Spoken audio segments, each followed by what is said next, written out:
अस्सलाम वालेकुम वरहमतुल्लाह dear viewers, उम्मीद है इंशाल्लाह आप खैरियत से होंगे। काफ़ी लोग पूछ रहे हैं कि जो दवाइयों वाला नया रूल आया है, क्या आपने परमिट लेके जाना है दवाइयों के लिए सऊदी अरब अगर आप जा रहे हैं? तो लोग पूछ रहे हैं मैं पैनाडोल लेके जा सकता हूँ, मैं दिल का मरीज़ हूँ, मैं ब्लड प्रेशर का मरीज़ हूँ, मैं शुगर का मरीज़ हूँ, इसकी दवाइयाँ लेके जा सकता हूँ या नहीं? अगर परमिट चाहिए तो उसका क्या हिसाब किताब है? तो वो सारा आज इस वीडियो में डिस्कस करेंगे। जल्दी से वीडियो को लाइक करके चैनल को भी सब्सक्राइब कर लें और बेल आइकन भी दबा लें, से आपसे कोई नई अपडेट मिस नहीं होगी। टाइमली आपको इस तरह की एक्यूरेट इन्फॉर्मेशन का पता लगता रहेगा। टाइम ज़ाया किए बगैर चलते हैं अपने टॉपिक की जानिब। 1 नवंबर से रूल ये इम्प्लीमेंट हो चुका है कि जो भी सऊदी अरब में आ रहा है या सऊदी अरब से जा रहा है, एयरपोर्ट पर अगर वो अद्वियात के साथ पकड़ा गया तो उसको क्लियरेंस देनी होगी उन अद्वियात की। कुछ स्पेसिफिक किस्म की दवाइयाँ हैं, सारी नहीं, वो मैं आगे चल के आपको बताता हूँ। लेकिन अगर आप लैंड से जा रहे हैं, एयरपोर्ट से, एयर से जा रहे हैं, सी से जा रहे हैं, तीनों सूरतों में आपके पास ये परमिट होना चाहिए।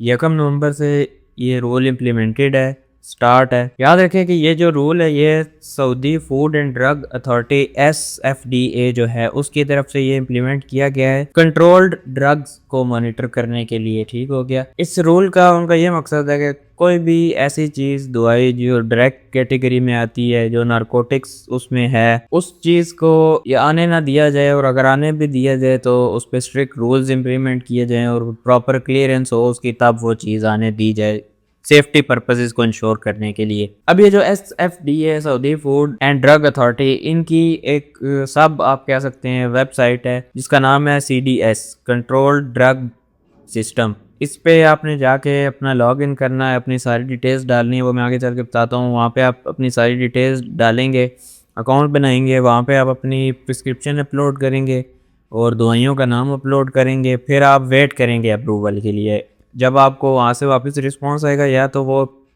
आपको एज सबमिटेड शो हो रहा होगा, या तो आपको एज कंप्लीटेड शो हो रहा होगा, या तो आपको एज रिजेक्टेड शो हो रहा होगा, या आपको एज इनकम्प्लीट शो हो रहा होगा। सबमिटेड का मतलब ये है कि आपका रिस्पॉन्स सबमिट हो चुका है, अभी आप वेट करें। कंप्लीटेड का ये मतलब है कि ठीक है आप गुड टू गो हैं। रिजेक्टेड का मतलब रिजेक्टेड है, और इनकम्प्लीट का मतलब है कोई चीज़ आपने सही तरह प्रोवाइड नहीं की और आपको दोबारा करनी पड़ेगी। जब आपका स्टेटस कंप्लीटेड शो हो जाए फिर आपने उसका प्रिंट आउट निकालना है और अपने साथ ले जाना है। अब बात करते हैं कि जो स्टेप्स आपने फॉलो करने हैं, फिर दवाइयों की तरफ, अद्वियात की तरफ चलते हैं कि वो कौन सी किस्म की हैं। सबसे पहले आपने CDS पे जाना है, वेबसाइट आपको शो हो रही है, यहाँ पे आपने जाके अपना अकाउंट बना लेना है, अपनी डिटेल्स एंटर करनी है। उसके बाद आपने परमिट रिक्वेस्ट पे जाना है और जो आप मेडिसिन लेके जाना चाह रहे हैं वो वहाँ पे से स्पेसिफाई करनी है। उसके बाद आपने अपने ट्रिप का डिटेल डालना है, डिपार्चर की डेट डालनी है और अराइवल की डेट डालनी है। ठीक हो गया। उसके बाद आपने रिक्वायर्ड डॉक्यूमेंट्स अटैच करने हैं, जिसमें मेडिसिन की तस्वीर है, आपकी अपनी ID है, उसके अलावा प्रिस्क्रिप्शन है जो डॉक्टर की तरफ से है, या मेडिकल रिपोर्ट भी हो सकती है, और कोई एडिशनल प्रूफ जो उसको जस्टिफाई करें कि आप ये क्यों लेके जाना चाह रहे हैं। उसके बाद आपने मेडिसिन की भी डिटेल डालनी है, जिसमें ट्रेड नेम होगा उसका, एक्टिव इंग्रेडिएंट्स जो होंगे, कंसंट्रेशन, फार्मास्यूटिकल फॉर्म, क्वांटिटी और पैकेज साइज। ये चीज़ें आपको उस डब्बे पे मिल जाती हैं दवाई के, वहाँ से आपने देख के डालनी है। उसके बाद टर्म्स एंड कंडीशंस को एग्री करना है। उसके बाद आपकी एप्लीकेशन सबमिट हो जाएगी। फिर जैसे मैंने बताया, आपने अपने एप्लीकेशन के स्टेटस को ये नोट करना है, वो चारों में से कोई एक होगा, सबमिटेड या अप्रूव्ड, रिजेक्टेड या इनकम्प्लीट, वो आपने उसके अकॉर्डिंग करना है। जब आपका एक दफ़ा अप्रूव्ड हो जाता है या कंप्लीटेड हो जाता है, तो फिर आपने उसका प्रिंट आउट निकालना है और साथ ले जाना है। इस तरह से ये वर्क करता है। अब ये मेडिसिन कौन सी हैं? ये बेसिकली वो मेडिसिन है जिनका ताल्लुक ड्रग कैटेगरी से होता है। अगर आपको डॉक्टर रिकमेंड कर रहा है कि आप ये मेडिसिन लें और आपको पता है कि मैंने उम्रे पे जाना है, तो आप उससे पूछ सकते हैं कि ये ड्रग कैटेगरी के अंडर फॉल करता है। बेसिकली ये वो मेडिसिन होती हैं जो एक किस्म की नींद या ज़हनी सुकून के लिए होते हैं। आपने देखा है अक्सर लोगों को नींद नहीं आ रही होती, टेंशन, खासतौर पर ब्लड प्रेशर वाले जो मरीज़ होते हैं उनको ऐसी दवाइयाँ दी जाती हैं जिनसे उनको नींद आ जाती है, तो वो इस कैटेगरी के अंडर फॉल करती हैं। और भी काफ़ी कैटेगरीज हो सकती है, ये बार आपको आपका डॉक्टर बेहतरीन बता सकता है। लेकिन बाकी जो सवाल था कि मैं पैनाडोल लेके जा सकता हूँ, मैं शुगर वाली लेके जा सकता हूँ, मैं ब्लड प्रेशर वाली लेके जा सकता हूँ, आप उसको देख सकते हैं। अगर वो डायरेक्ट ड्रग कैटेगरी के अंडर फॉल कर रही है तो फिर आपने ये काम करना है। अच्छा, मैंने आपको ये बताया कि आपने अराइवल डेट, डिपार्चर डेट भी एंटर करनी है, तो आपने उतनी दवाई लेके जानी है जितने दिन का आपका पैकेज है। आपका लेट्स सपोज 14 दिनों का पैकेज है, आपने वहाँ पे एंटर की होंगी डेट्स, तो आपने 14 डेज की मेडिसिन लेके जानी है, उससे ज़्यादा नहीं। 21 दिनों का है तो 21 दिन ही लेके जानी है, उससे ज़्यादा नहीं।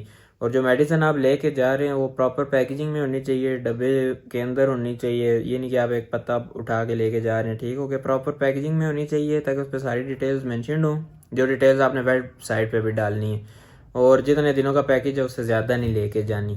एहतियातन अगर आप वैसे ही किसी और मेडिकेशन पे हैं, आपको लगता नहीं है कि ये ड्रग कैटेगरी में फॉल कर रही है, फिर भी एहतियातन ये काम कर रहे हैं, तो उसका मसला कोई नहीं होगा बल्कि फ़ायदा ही होगा।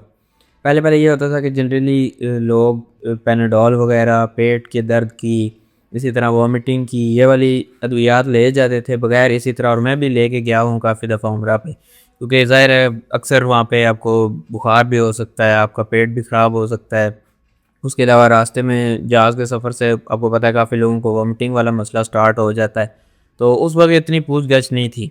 वो आप इजीली मैं हैंड बैग में भी डाल के लेके गया हूँ और उसका कोई इशू नहीं हुआ। आपको पता है हैंड बैग स्कैन भी होता है, चेक भी होता है, तो उसके थ्रू भी पास हो गया। लेकिन अब ये है कि अगर आपके पास मेडिसिन अद्वियात पकड़ी गई तो फिर आपसे वो ये परमिट मांगेंगे, और अगर आपके पास नहीं होगा तो फिर आपके लिए मसला बन सकता है। इसलिए एहतियातन जो भी मेडिसिन आप लेके जा रहे हैं तो उसका पहले आप अपने डॉक्टर से कंफर्म करें कि मैं उम्रा पे जाना चाह रहा हूँ और मैं ये अद्वियात लेके जाना चाह रहा हूँ, तो आप मुझे गाइड कर दें ड्रग कैटेगरी के अंदर आती हैं या नहीं। तो अगर आती हैं तो फिर तो आपके लिए लाजमी, अगर नहीं आती फिर भी एहतियातन आप कर लें, उसका कोई इंशाल्लाह मसला नहीं होगा।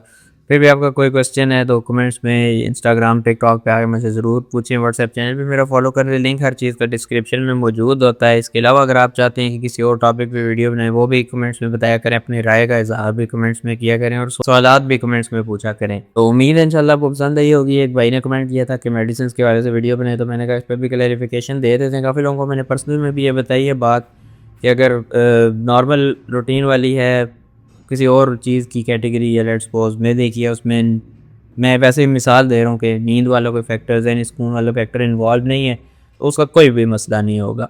अक्सर लोग खून पतला करने वाली मेडिसिन लेते हैं, उसका भी कोई मसला नहीं होगा। लेकिन अगर आपकी दवाई में ऐसी चीज़ शामिल है जिससे ज़हनी सुकून हो रहा है, नींद वाला फैक्टर इन्वॉल्व हो रहा है, तो वो फिर बिल्कुल ड्रग कैटेगरी में आएगी और उसके लिए आपको लाजमी बनवाना पड़ेगा। लेकिन जनरली कोई और आप मेडिकेशन के बारे में जानना चाह रहे हैं तो डॉक्टर से ज़रूर रुजू करें और यह परमिट भी बनवा लें, इंशाल्लाह आसानी होगी। बाकी वीडियो भी ज़रूर देखें, दूसरों के साथ भी शेयर करें। मिलते हैं आपसे नेक्स्ट किसी वीडियो में, तब तक के लिए अल्लाह हाफिज़।